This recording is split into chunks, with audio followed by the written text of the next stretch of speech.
Ela ficou responsável para falar sobre a gametogênese e o processo de fecundação natural.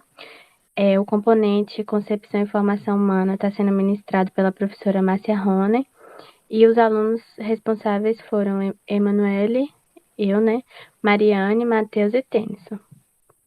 Pode passar. As perguntas norteadoras foram: quando se inicia o desenvolvimento humano? Explica o processo da gametogênese através das figuras e explica a gametogênese normal. Segunda, descreva o processo da espermatogênese e o processo da oogênese. Terceira, faça uma descrição da estrutura do útero, das tubas uterinas e dos ovários para entendimento dos ciclos reprodutivos e da implantação do blastocisto. Quarta, explique o ciclo reprodutivo feminino e como age os contraceptivos. E a quinta, explique com as suas palavras o vídeo A Luta pela Vida. Pode passar. A princípio, para entender o desenvolvimento humano, a gente tem que entender que ele inicia na fecundação. Quando um ovócito, né, que é um óvulo de uma mulher, ele é fertilizado por um espermatozoide de um homem. Ou seja, esse desenvolvimento, ele consiste em mudanças que transformam o zigoto, que é uma única célula, em um ser humano multicelular. Pode passar. A gametogênese, ele é um processo onde são formados gametas masculinos e femininos. E existem dois tipos, como está mostrando aí na imagem. A espermatogênese, que é a formação de espermatozoide, e a ovogênese ou oogênese, que é a formação de ovócitos maduros. A gametogênese é um processo que ocorre no sistema reprodutor feminino e masculino. E a espermatogênese, ela ocorre nos túbulos seminíferos, que estão localizados no testículo, e a oogênese, ela ocorre no interior dos ovários. E tanto a espermatogênese quanto a ovogênese, ela envolve o processo de mitose e meiose, que é o processo de divisão celular. A gametogênese normal, ela, como mostrado aí na imagem, ela consiste na conversão de células germinativas em gametas, que são as células sexuais. E nessa imagem a gente tem um comparativo, né, da espermatogênese com a oogênese. Só que nessas imagens não estão sendo mostradas as ogônias, que são as células germinativas que se estabeleceram no ovário em desenvolvimento, porque elas se diferenciam do ócito primário antes do nascimento. Pode passar. Para entender a gametogênese, é preciso que a gente entenda o processo de meiose. E o que é a meiose? A meiose é um tipo específico de divisão celular que envolve duas divisões meióticas, ou seja, a célula germinativa diploide. O que é uma célula diploide? É uma célula que apresenta dois cromossomos. Ela origina uma divisão reducional. No caso, o número de cromossomo ele é dividido de diploide para haploide. Ou seja, se tinham dois cromossomos, se torna um cromossomo. No caso, 2N transforma em um N. Devido ao pareamento dos cromossomos homólogos, no caso semelhante, né? Que ocorre na profase. A profase é o primeiro estágio da meiose. E pela separação deles na anáfase no caso, né? Que é o estágio onde o cromossomo se move da placa equatorial. Os cromossomos equivalentes, que é um da mulher e um do homem, eles formam um par durante a profase. Só que na anafase eles se separam. E um representante de cada par, ele se direciona aleatoriamente para cada polo do fuso meiótico. O que é esse fuso? Esse fuso. Esse fuso ele se conecta ao cromossomo no centrômero, que é a porção mais espessa, né, do cromossomo. E nessa fase eles são cromátides duplas, ou seja, eles são formados por dois filamentos unidos por um centrômero, como se fosse um xizinho, como está mostrando aí na imagem. E esse filamento ele é nomeado de cromatide. Irmãs, né, no caso. No processo de divisão celular, eles se separam e vai cada um para uma extremidade, que são chamadas de extremidades dos braços curtos. E é nessa área que eles se unem. E no fim dessa divisão meiótica, né, Cada célula que é formada, ela possui um número cromossomo haploide, como eu falei anteriormente, é a metade do cromossomo de uma célula diploide. E essa separação de cromossomos, é, ela constitui a base física da segregação, que é onde ocorre a separação dos genes alélicos. Ou seja, eles podem ocupar o mesmo locus no caso da célula, né? E em seguida acontece a segunda divisão meiótica. Como eu falei, são duas divisões, né? Ela vem após a primeira, sem uma interfase normal. E o que isso significa? Que que ela é sem a etapa da replicação do DNA. Cada cromossomo ele se fragmenta, né? E cada metade ou cromatide, no caso, ela se direciona para um polo diferente. E dessa forma, o número haploide de cromossomo, que no caso é 23, né? Antes é 46, que é 2 N, e vira 23, que é a representação numérica. Ele é preservado e cada célula, que como eu te falei também, é denominada de célula filha, ela é formada por um representante de cada par cromossômico. E nessa segunda divisão é igual à normal, com exceção do número cromossômico da célula, que entra na segunda divisão, que é a haploide. Pode passar. Como eu falei anteriormente, eu expliquei a gametogênese normal, onde ocorre a formação perfeita, sem nenhuma anormalidade. Agora eu vou explicar a gametogênese anormal. A gametogênese anormal, ela ocorre quando acontece transtorno durante a meiose, que eu já expliquei como ocorre o processo de meiose anteriormente. E, no caso, o que seria um transtorno? Seria como a não divisão, que é a não formação dos gametas anormais. Ou, na verdade, que resulta, né, a formação de gametas anormais. E esses gametas com a anormalidade, eles causam um desenvolvimento anormal, como ocorre com as crianças de síndrome de Down, né, que o número de cromossomos, ele vai inferior. Por isso que ocorre uma falha, né, na não desunião. E quando não ocorre essa divisão, ela ocorre uma divisão meiótica da espermatogênese. E o que acontece? Um espermatócito secundário, ele possui 22 cromossomos, que no caso teriam que ser 23. Por isso que ocorre essa anormalidade. Dando continuidade ao trabalho, agora eu vou falar sobre a espermatogênese. Bom, a espermatogênese é uma sequência de eventos em que ocorre a formação dos gametas masculinos, ou seja, os espermatozoides. Esse processo se dá no interior das gônadas, que no caso dos homens seriam os testículos. Mais especificamente nos túbulos seminíferos, que são compostos por basicamente dois tipos de células, que seriam as células Sertoli, responsáveis pela nutrição dos espermatozoides, e as células germinativas, ou espermatogônias, responsáveis pela produção de espermatozoides. Além dos tubos seminíferos, existe também o tecido intertestial, que é um tecido que é a parte que fica entre os túbulos, e nesse tecido existem as células Lynch, que são células muito importantes nesse processo de espermatogênese, apesar de não estar diretamente ligada. Elas são importantes porque elas são as células responsáveis pela secreção da testosterona, que é um hormônio que está intimamente ligado à espermatogênese. Pode passar.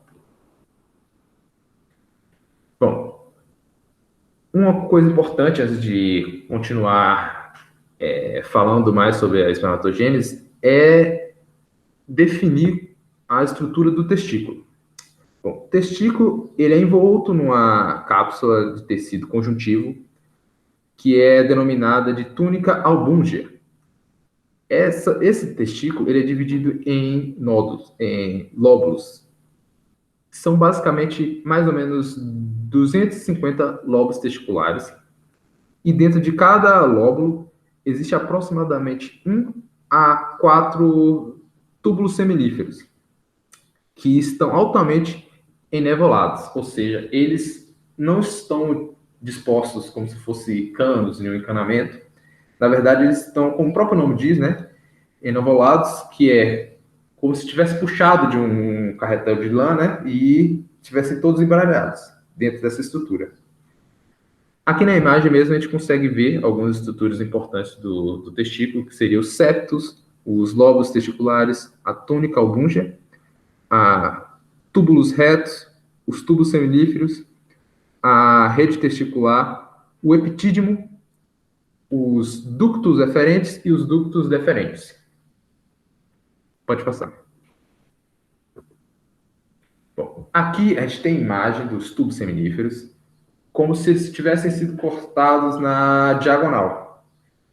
Aqui, para se entender, é bom você imaginar como se fosse um cano, e você está olhando ele de frente.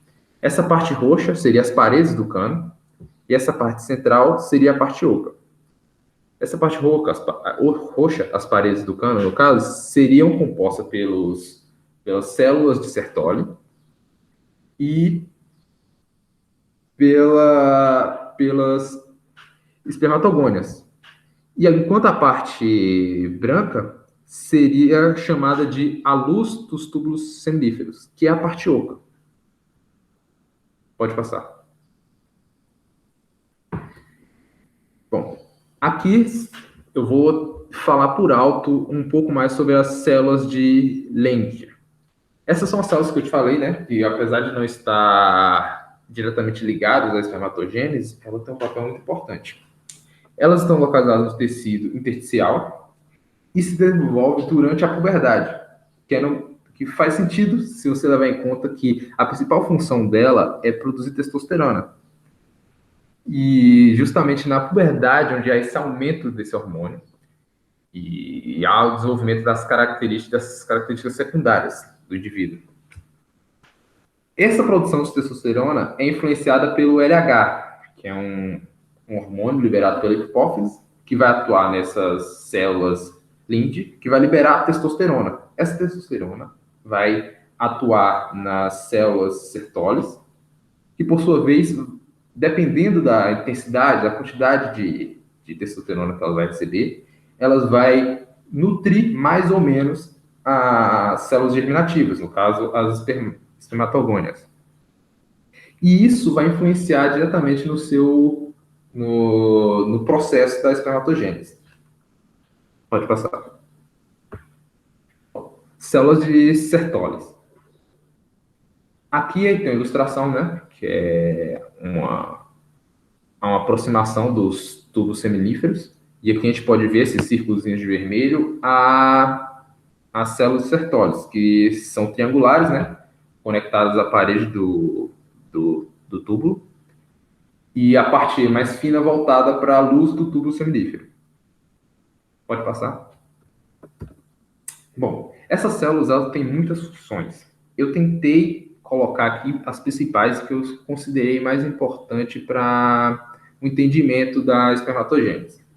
A primeira, obviamente, que é a que eu mais citei aqui, que é nutrir as células germinativas e regular a espermatogênese. A segunda função seria, por exemplo, a formação de barreiras hematotesticulares, que atuariam protegendo os testículos e a espermatogênese realizada nos túbulos de macromoléculas que poderiam vir da corrente sanguínea, além de proteger as células germinativas de respostas autoimunes do corpo, uma vez que essa barreira impede que essas células tenham contato direto com o sangue, recebendo somente nutrientes, isso proveniente das células Sertolis. E tendo essa barreira, pode evitar diversas complicações, como, por exemplo, o próprio organismo identificar as células germinativas como um corpo estranho. Outra função seria a secreção de fluidos para a luz do tubo semífero. Isso atuaria no processo de levar os espermatozoides, uma vez prontos, para fora do testículo, para fazer o caminho e continuar seu processo de espermatogênese até o processo de fecundação.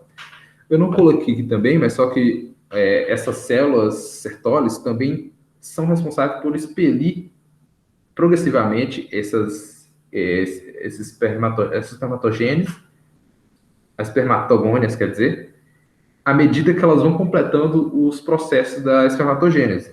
Ou seja, à medida que elas vão progredindo no processo da espermatogênese, elas são sendo empurradas da borda da parede do tubo seminífero para fora até a luz, onde vão ser levadas por esse fluido. Outra função é delas atuarem meio que como faxineiras dos tubos seminíferos, né? Que seria através de realizando fagocitose dos restos citoplasmáticos que são desprendidos das espermátides, que é uma etapa, né, da espermatogênese que eu vou explicar mais à frente. Pode passar? Agora eu vou falar sobre as células germinativas, ou também espermatogônias. Bom, as espermatogônias são responsáveis pela produção de espermatozoides, através de sucessivas divisões celulares, sejam elas mitóticas, meióticas e através da própria espermiogênese.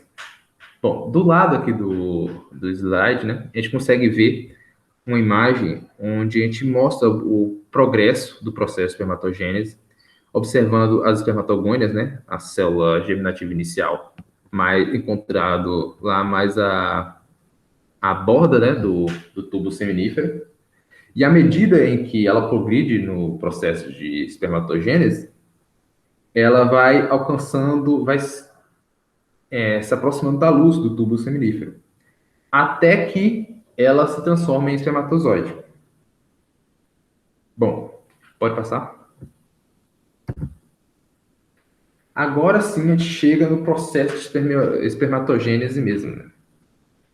Aqui a gente pode ver que o processo se inicia por meio da mitose, onde as espermatogônias se multiplicam, né, se dividem, aumentando em número através da mitose, e entre elas, algumas vão continuar fazendo esse processo de mitose, aumentando a quantidade de espermatogônias, e outras vão seguir o processo de espermatogênese.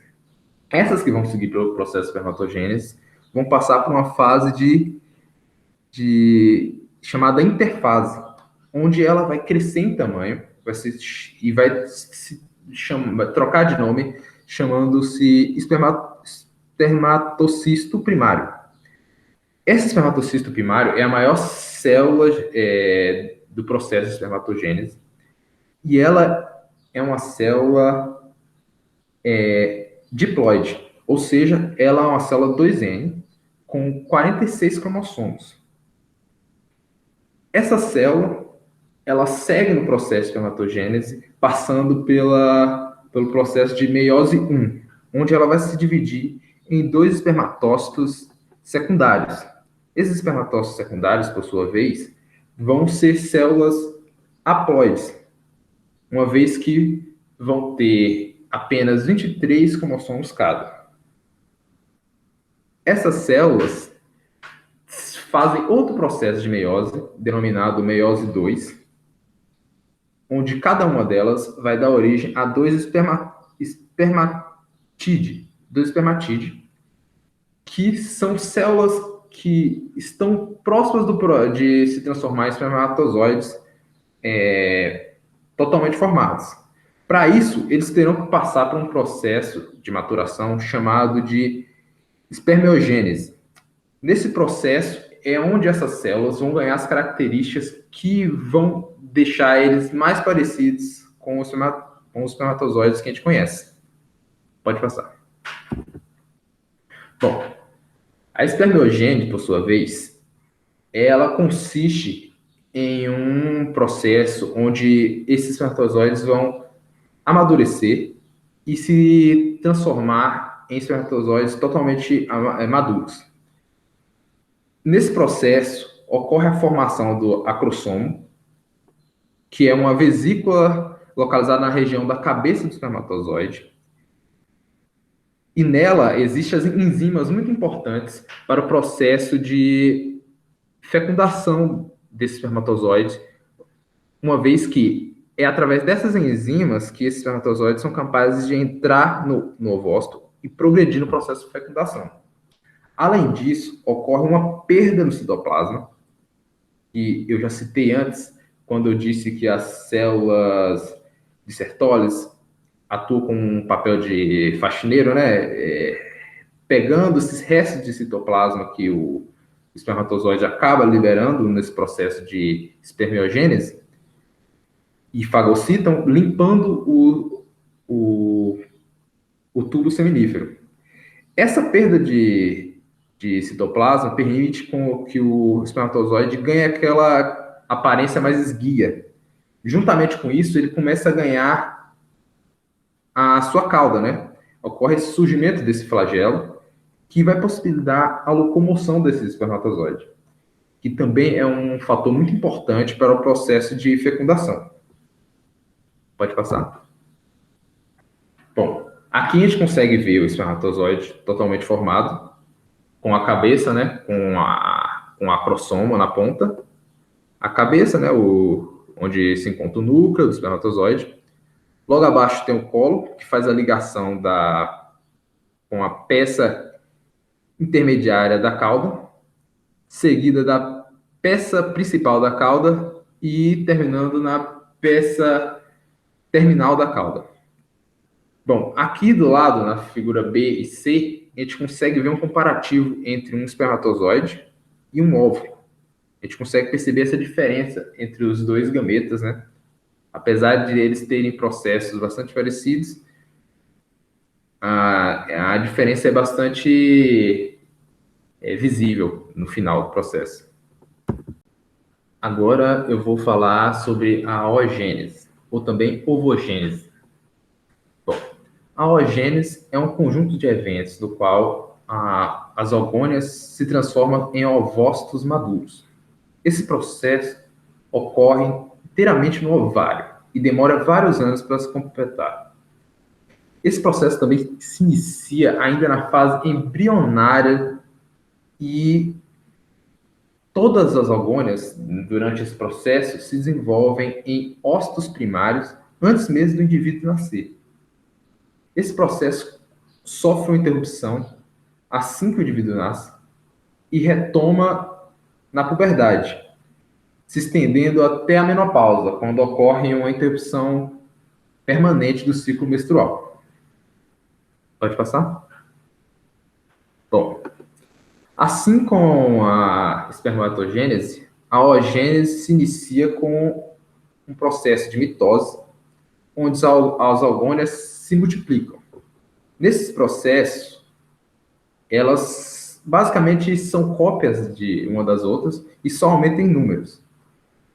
Isso ocorre no primeiro trimestre da vida intrauterina do indivíduo.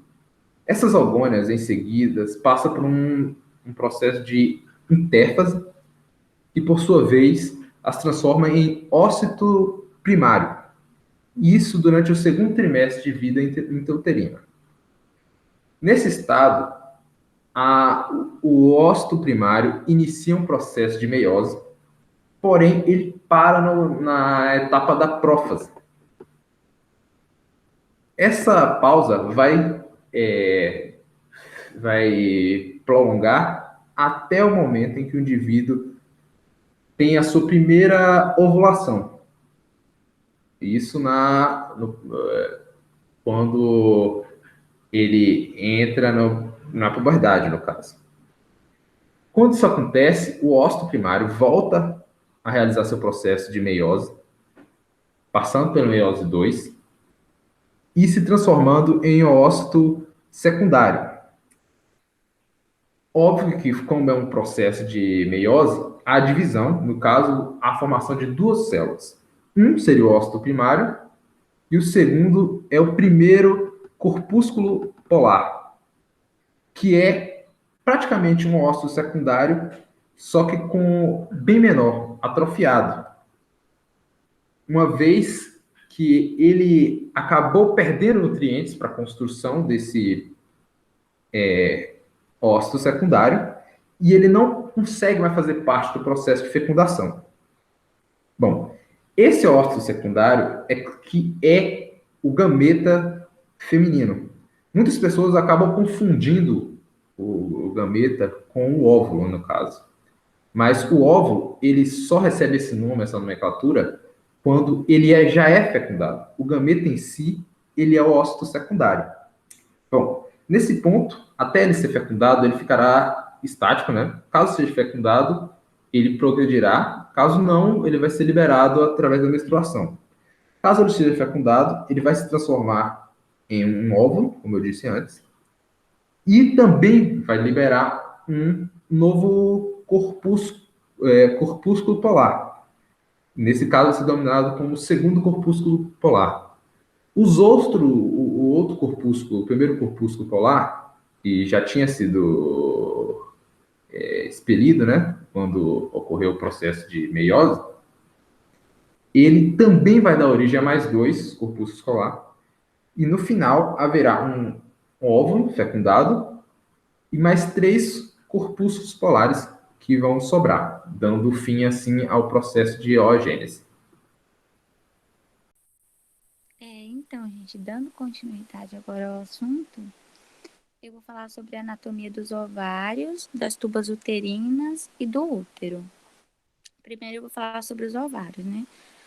O que são os ovários? Os ovários são glândulas reprodutivas que possuem formas de amêndoas e eles também são órgãos pares, né? O que significa que nós mulheres possuímos dois, o ovário direito e o esquerdo. E anatomicamente, os ovários eles se encontram próximos às paredes pélvicas laterais, isto é, em cada lado do útero. Os ovários eles são responsáveis pela produção e liberação dos gametos femininos, que no caso são os oócitos secundários.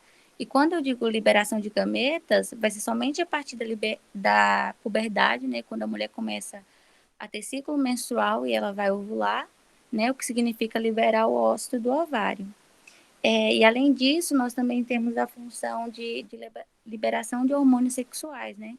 Que são a progesterona, o estrogênio e tal, né? E vale ressaltar também que esses hormônios são extremamente importantes, né? Uma vez que eles são responsáveis tanto pelo desenvolvimento de características sexuais secundárias, quanto pela regulação da gestação. Pode passar, por favor. Ainda na parte anatômica, os ovários eles também vão apresentar duas extremidades. Uma extremidade que é medial, que é também chamada de extremidade uterina, justamente por ser a porção que está voltada ao útero, né, que seria essa da imagem que está do lado esquerdo, nessa bolinha aí preta. E a outra extremidade que é chamada de extremidade lateral, que é também denominada de extremidade tubária, que seria essa que está circulada do lado direito. E ela é chamada de extremidade tubária, como o próprio nome já diz, por estar voltada à tuba. Os ovários, eles são órgãos que ficam suspensos, mas eles ficam fixados por alguns ligamentos, e um deles é o mesovário, que está ali indicando na figura, né? E o que é esse mesovário? Nada mais é do que uma prega que vai conectar a parte posterior do ovário ao ligamento largo do útero. Mas a gente não possui só esse ligamento. Nós mulheres também vamos possuir o ligamento próprio do ovário, que ali está aparecendo a última ligação embaixo como ligamento do ovário, que é um ligamento que vai conectar a borda uterina do ovário ao útero. E esse ligamento ele vai se encontrar inferiormente à tuba uterina. Já na extremidade tubária, que seria essa extremidade lateral que eu citei, a gente tem o ligamento suspensor do ovário, né? Que é um ligamento que nele passam nervos e vasos ováricos. E esse ligamento, ele vai conectar a porção lateral do ovário à parede do abdômen, né? O que ocasiona essa suspensão do ovário que eu citei.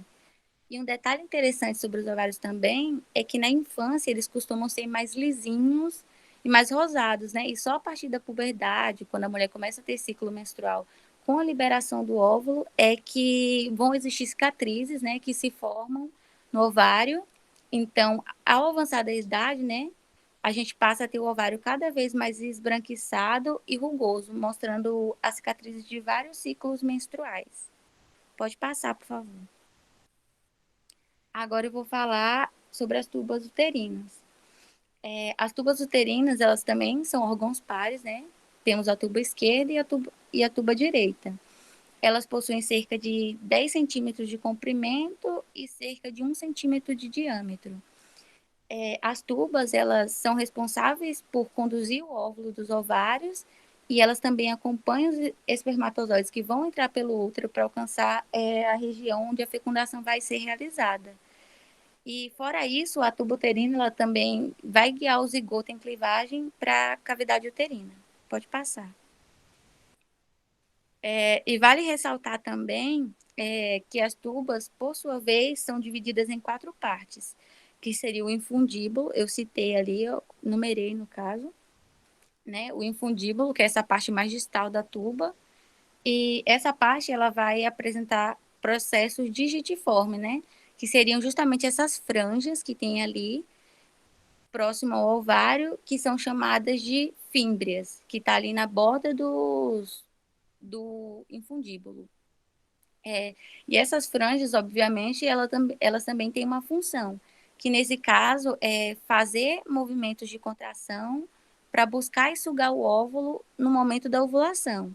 Aí ali no 2 a gente tem a ampola, né, que é a parte mais longa da tuba uterina, e é também o local que é destinado para fecundação. No 3, nós vamos ter o istmo, né, que é uma região bem mais estreita e mais próxima do útero. E na quarta parte da tuba uterina, a quarta parte, no caso, ela vai se encontrar dentro do útero. E por isso ela é chamada de parte uterina ou intramural. Pode passar. E uma curiosidade é que ainda na ampola existe um processo de nidação, né? Que ocorre a partir da fecundação, onde vai ter o transporte desse ovo, né? Ele vai descendo até chegar à cavidade do útero e vai se alojar nas paredes uterinas. Mas aí, em algumas mulheres, vai ocorrer um erro nesse processo de nidação, e aí essa gravidez ela vai acontecer de maneira ectópica, né? Que no caso é a gravidez que acontece fora da cavidade uterina, né? E a gravidez ectópica, a mais comum é a tubária.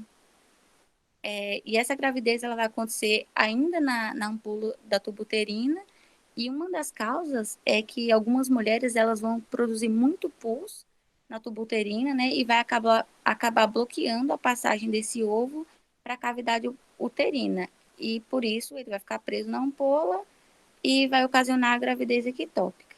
Pode passar. Por fim, né, eu vou falar do útero, que é um órgão muscular oco. O útero ele possui em média 7 a 8 centímetros de comprimento. Inclusive, é nele que ocorre o desenvolvimento do embrião e também do feto. E o útero, por sua vez, é também dividido em 3 porções, né? Os 2/3 superiores desculpa. Os 2/3 superiores é chamado de corpo, que vai incluir também o fundo do útero, né, que seria essa parte mais arredondada que está ali em cima. Depois nós temos o istmo do útero, que é uma região bem curtinha, né, que mede aproximadamente 1 centímetro de comprimento, e é esse istmo que faz a transição entre o corpo do útero e o colo do útero. Já o colo do útero seria a porção mais inferior do útero, né? Ele possui uma forma cilíndrica e vai terminar no ósseo do útero, que no caso seria a abertura de saída ou de entrada do órgão. E o ósseo do útero, nós temos o ósseo interno, né, que está em contato com a região do corpo uterino, e também temos o ósseo externo, que vai se comunicar com a vagina. Pode passar, por favor. E aí, além de ser dividido em regiões, né, como eu acabei de citar, corpo, istmo e colo, o útero ele é formado por 3 camadas de dentro para fora. Ele é revestido pelo endométrio, pelo miométrio e pelo perimétrio, exatamente nessa ordem. O endométrio, ele seria uma camada mucosa interna que participa do ciclo menstrual e a estrutura do endométrio, ele sofre modificações em toda a etapa do ciclo. Já o miométrio, né, é a camada intermediária, que é formada de músculo liso, e essa camada ela tem uma função super importante na expulsão do feto durante o trabalho de parto. E, além disso, as contrações do miométrio no período menstrual é quem ocasionam as cólicas menstruais. E, por último, a gente tem o perimétrio, que está ali indicado em 3 na figura, que seria a terceira camada, né? O perimétrio vai ser uma camada serosa que vai se encontrar mais externamente no útero. Bem, agora eu vou falar sobre o ciclo reprodutivo feminino. As mulheres, por volta ali dos 10 aos 13 anos, elas iniciam a sua puberdade. E a partir da entrada na puberdade, vão ter ciclos reprodutivos que vão durar até a idade adulta, na menopausa. Esses ciclos, na maioria dos casos, duram cerca de 28 dias. E aí foram estudadas milhares de mulheres, e esse foi o ciclo mais recorrente, né, de 28 dias. Nos primeiros 14 dias, vão ocorrer 2 eventos bem importantes. O primeiro que marca o início do ciclo é a menstruação, que dura normalmente cerca de 4 a 5 dias. O primeiro dia de menstruação marca o primeiro dia do ciclo. Quando a menstruação acaba, o foco passa a ser a preparação do gameta para quando chegar no 14º dia aconteça a ovulação. E a ovulação é quando o ovário libera um gameta para ser fecundado. Então, quando falamos de ciclo reprodutivo feminino, basicamente temos que entender como acontece a preparação do gameta feminino, que envolve a participação de alguns hormônios. Alguns deles vão atuar no útero, que vão sofrer modificações para se preparar para a gravidez. Porque o objetivo desse ciclo é preparar a mulher para uma gravidez, que caso não aconteça, a mulher vai menstruar para que o ciclo se reinicie e o processo ocorra todo novamente. O processo inicia no hipotálamo, né, que vai liberar ali um hormônio chamado de hormônio liberador de gonadotrofina, que é mais conhecido como GnRH. Esse hormônio ele é transportado pela rede de capilares da circulação porta-hipofisária para o lobo anterior da glândula hipófise. O GnRH estimula a liberação de 2 hormônios hipofisários que vão atuar nos ovários, que são o hormônio folículo estimulante, ou FSH, que estimula o desenvolvimento dos folículos ovarianos e a produção de estrógenos pelas células foliculares. E o hormônio luteinizante, que também é chamado de LH, que vai agir como um gatilho para a liberação de oócito secundário. E ele também vai estimular as células foliculares e o corpo lúteo a produzirem progesterona. O FSH é o primeiro hormônio que chega nos ovários através da corrente sanguínea. O FSH é um hormônio folículo estimulante. Quando o FSH chega nos ovários, ele vai se deparar com vários gametas imaturos. E aí ele vai agir para proliferar as células desses folículos imaturos. Reparem como as células foliculares aqui, ó, elas vão se multiplicando, né? Até ficar madura aqui e ser liberada. Quando o folículo chega nesse estágio, ele está pronto para ser expelir o ovócito.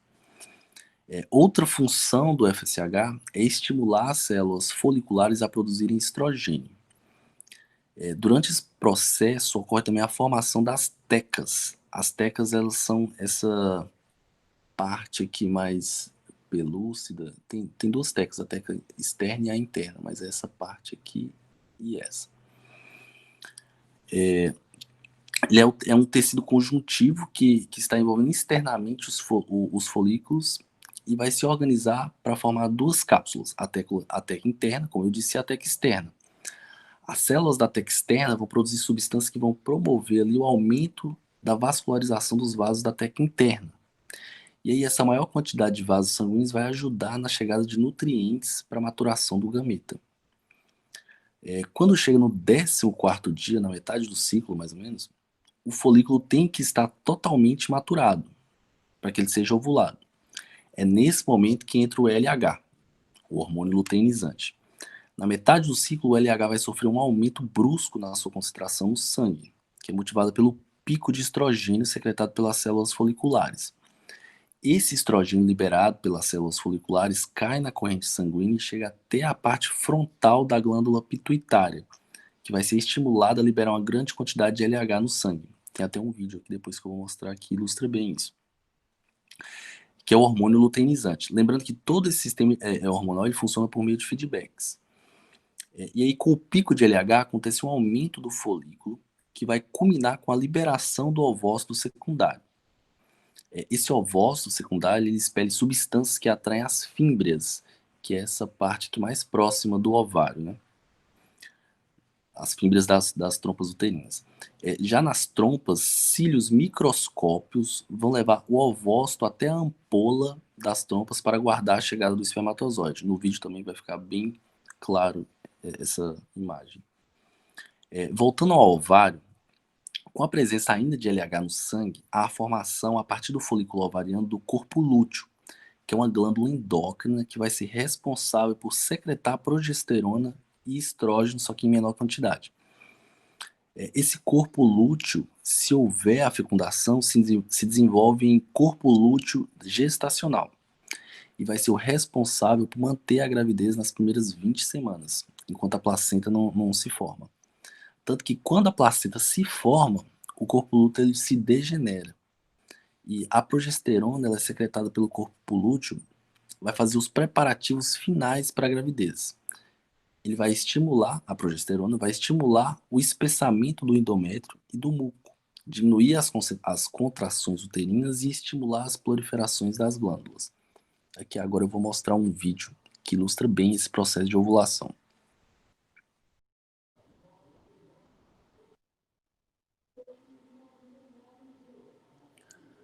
Bem, aqui a gente está vendo, né, um ovário,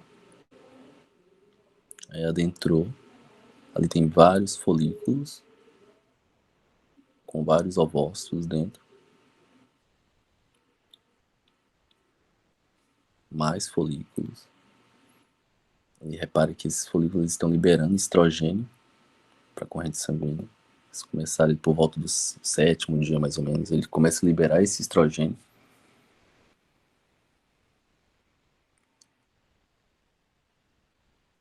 Ele começa a aumentar o volume, né? A partir do FSH, que foi liberado pela hipófise. Aí só um começa a se desenvolver realmente. Os outros cessam e aí ele libera estrogênio na corrente sanguínea que chega até a pituitária, a parte frontal. E ali vai haver uma reação que vai liberar também o LH, né? Um sistema de feedback, né? A partir da presença do estrogênio, a pituitária vai liberar o LH, que vai começar a aumentar o volume do folículo. E aí o folículo começa a liberar substâncias que atraem ali as fímbrias do útero.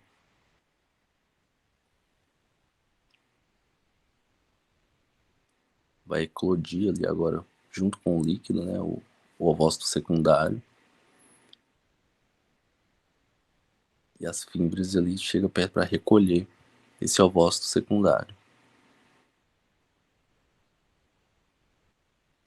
Agora ele vai andar pela tuba, com a ajuda desses cílios, né, da tuba uterina. E vai levar ele até a ampola da tuba uterina, que é onde normalmente acontece a fecundação. Esse ovócito ele vai aguardar o espermatozoide chegar lá para seja fecundado.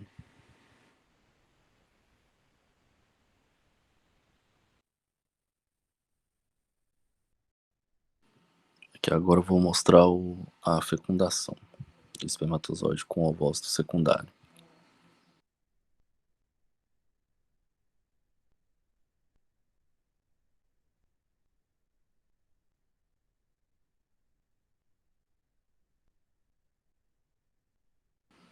Ali já tem milhões, né, uma nuvem de espermatozoides que estão no canal vaginal.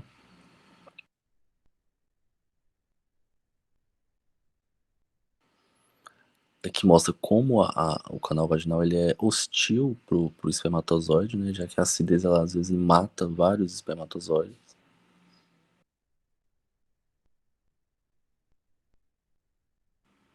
Ali o canal do colo do útero, que vai dar acesso à tuba uterina.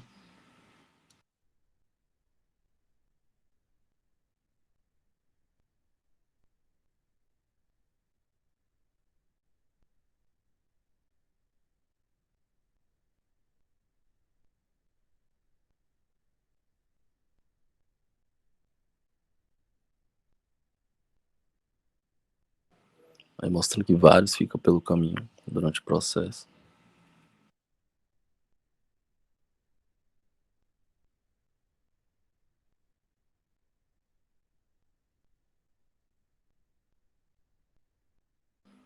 Aqui também é importante falar que as contrações da, da vagina é importante para que o espermatozoide chegue até a tuba, né? Principalmente durante o orgasmo feminino. Aqui mais uma vez mostra como é hostil o ambiente, porque as células de defesa do corpo da mulher matando os espermatozoides. Ali tem vários indo para um lado, pro lado esquerdo, e vários indo pro lado direito, que é um lado indo para um lado da tuba uterina e outro indo para o outro lado da tuba. Ou seja, uma grande parte está indo pro lado errado. E aqui mostrando o ovócito sendo levado até a ampola da tuba. Tem uma coisa importante que acontece também, que é a liberação de uma substância chamada prostaglandina pelo ovócito secundário, que atrai os espermatozoides, né? É uma quimiossíntese.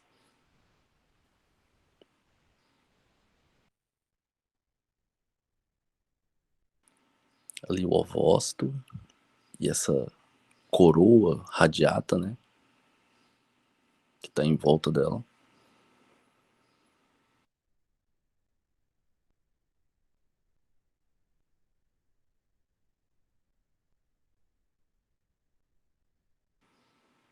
O espermatozoide conseguiu passar pela coroa radiata, chegou até a zona pelúcida, e aí acontece o processo que ele vai liberar uma substância digestiva, né, que está ali no acrossomo, para penetrar o ovócito.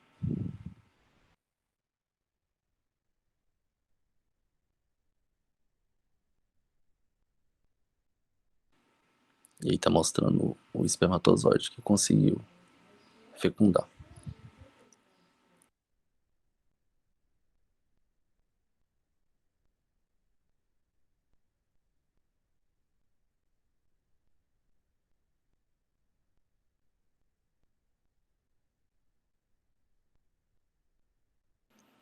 Aqui uma série de reações químicas que agora impossibilitam outros espermatozoides de penetrar esse ovócito. E bloqueia a entrada depois que um entra.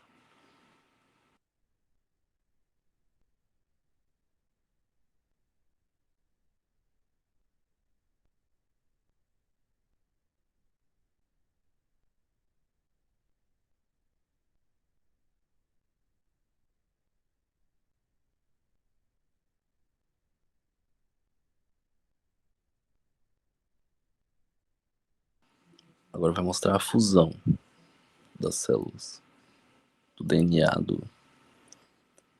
do ovócito com o espermatozoide.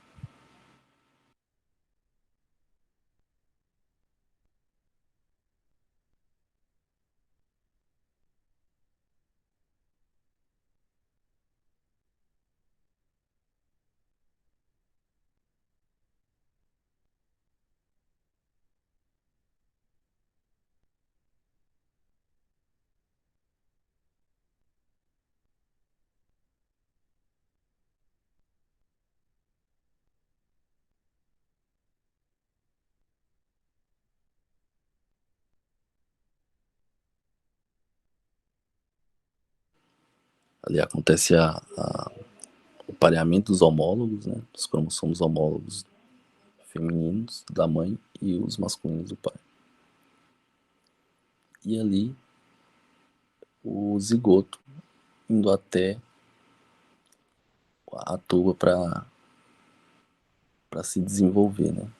Ali vai formar o blastocisto, né, que vai acoplar, que chama o processo chamado de nidação.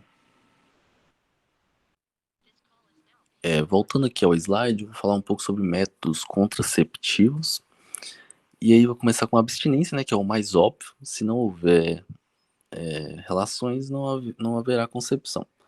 É o coito interrompido, que juntamente com a abstinência é um dos mais antigos, né? Tem até um relato bíblico sobre o coito interrompido de Onã.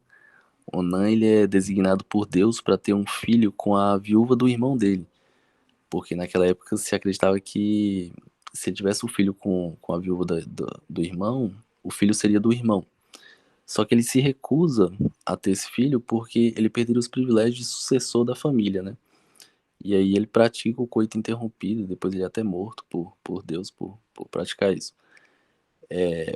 Essa prática também de coito interrompido também, por causa dele, também tem o nome de onanismo. Enfim, só para situar aí que é um dos mais antigos. É o anel vaginal, que é esse que está do lado da agulha, que ele libera hormônios, né, pouco a pouco ali dentro da vagina. E a mulher tem que ficar 3 semanas com ele e 1 semana ela retira para que a menstruação desça. O adesivo anticoncepcional também funciona mais ou menos parecido, porque parece um curativo assim, a mulher fica 3 semanas com ele e retira também 1 semana para poder menstruar.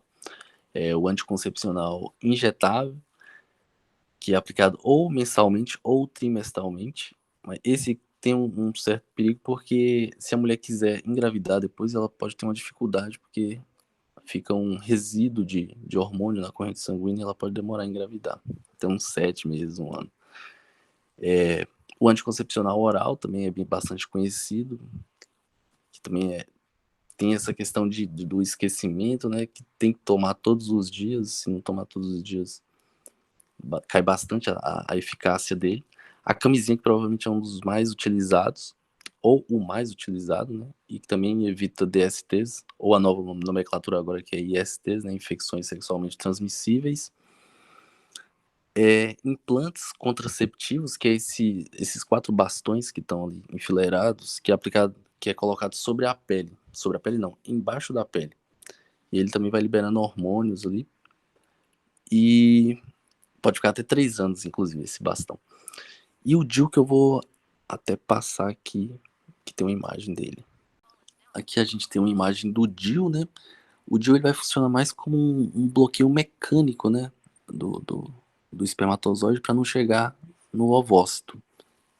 Então ele diminui a mobilidade do espermatozoide para que ele não encontre com o ovócito. Mas ele também vai inibir o crescimento do endométrio. Então ele vai dificultar a anidação, né? Se houver uma fecundação, esse zigoto dificilmente vai conseguir se acoplar ali no endométrio para se desenvolver. O DIU também, alguns DIUs também estão vindo com hormônio. Então o DIU tem sido um método bastante eficaz. Aqui eu vou explicar um pouco como funciona essa questão do hormonal com a não ovulação, né? O estrogênio aqui, por exemplo, né, que está aqui de rosa em inglês, ele vai bloquear, ele vai ter um feedback negativo na pituitária, na hipófise, em relação ao FSH. Então, se os anticoncepcionais à base de estrogênio, eles vão ter um feedback negativo com o FSH que não vai ser secretado pela pituitária. Então, o ovócito ele não vai ser nem maturado para ser liberado. Já a progesterona, ela vai ter um feedback negativo na pituitária em relação ao LH, que é aquele que é digamos, o gatilho do ovócito, né? O ovócito ele não vai conseguir ser expelido pelo folículo, né? Quando há o pico de LH, que o ovócito é expelido. Então ele não vai conseguir ser expelido se o LH não atingir esse pico. E a progesterona, ele inibe a produção do LH. E é isso. Muito obrigado.